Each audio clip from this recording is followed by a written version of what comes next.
আসসালামু আলাইকুম। সাইদাস রন্ধন বিলাস থেকে আমি সাইদা যথারীতি আবারও চলে এসেছি। দর্শক, আজ আমি আপনাদের সামনে উপস্থাপন করতে যাচ্ছি উত্তরবঙ্গের ঐতিহ্যবাহী একটি রান্না। আশা করি আপনাদের ভালো লাগবে। আর আমার রান্না যদি আপনাদের ভালো লাগে, ভালোবেসে একটা লাইক দিয়ে চ্যানেলটাকে সাবস্ক্রাইব করে নেবেন। তাহলে আমার নিয়মিত রেসিপিগুলো সবার আগে আপনার কাছে পৌঁছে যাবে। আর আজ আমি রান্না করব কুমড়োর বড়ি দিয়ে রুই মাছের রসা।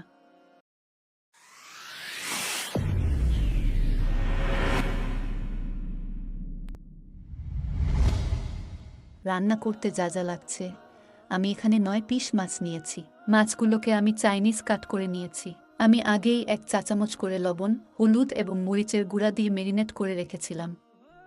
এখানে 5টা মাঝারি সাইজের আলু এভাবে লম্বালম্বি করে কেটে ধুয়ে হলুদ লবণ মাখিয়ে রেখেছি। আর নিয়েছি 10 পিস কুমড়া বড়ি। 2টা টমেটো এভাবে কিউব করে কেটে নিয়েছি। চুলায় ফ্রাই প্যান বসিয়ে সামান্য একটু সরিষার তেল দিয়ে বড়িগুলো ভেজে নিচ্ছি। এগুলো হালকা গোল্ডেন কালার হয়ে আসলে তুলে নিচ্ছি।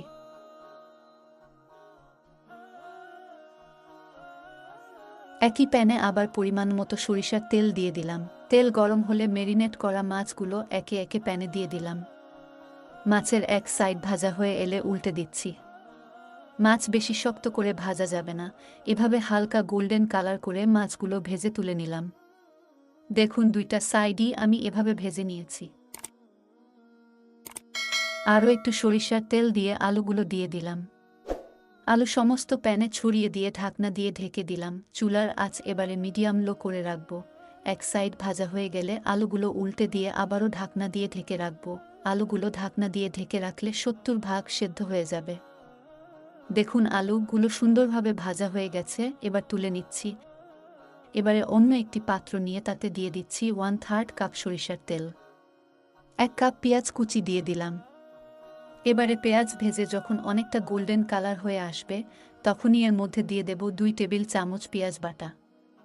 বাটা পেঁয়াজটা ভালোভাবে মিশিয়ে দিচ্ছি। এই পর্যায়ে 1 চা চামচ রসুন বাটা, 1 চা চামচ আদা বাটা। আদা রসুন পেঁয়াজের সাথে 30 সেকেন্ডের মতো কষিয়ে নিলে একটা সুন্দর অ্যারোমা বের হবে। এখন দিয়ে দেব ম্যারিনেট করা বাটি ধুয়ে 1 কাপ পরিমাণ পানি। এবারে দিয়ে দিচ্ছি 1.5 চা চামচ হলুদের গুঁড়া, 2 চা চামচ মরিচের গুঁড়া, 1 চা চামচ ধনিয়ার গুঁড়া, 1 চা চামচ জিরার গুঁড়া, হাফ চা চামচ লবণ। এবার মশলা ভালোভাবে কষিয়ে নেব, ততক্ষণ পর্যন্ত কষাবো যতক্ষণ না উপরে তেল উঠে আসে। মশলার উপরে তেল উঠে আসলে এবং পাত্রের সাথে সামান্য লেগে লেগে আসলে তখনই এর মধ্যে টমেটো দিয়ে দেব। টমেটো ভালোভাবে কষানো হয়ে গেলে এর উপরে ভেজে রাখা মাছগুলো বিছিয়ে দেব। এরপরে 3 কাপ পরিমাণ পানি দিয়ে দেব। পানিটা একটু আমি বেশি দিয়েছি বড়িগুলো ভালোভাবে সেদ্ধ হওয়ার জন্য।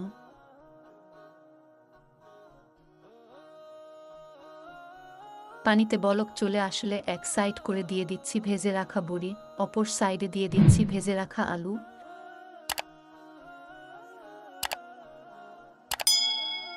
এবারে মিডিয়াম আঁচে ঢাকনা দিয়ে রান্না করব 10 মিনিট। 10 মিনিট পরে ঢাকনা খুলে আলতো হাতে নেড়ে দিচ্ছি। আবারও ঢাকনা দিয়ে 5 মিনিটের মতো চুলার জাল লো করে রান্না করব। এভাবে যখন ঝোল গায়ে গায়ে চলে এসেছে, চুলা বন্ধ করে দিলাম। এখন পরিবেশন করে দেখাবো।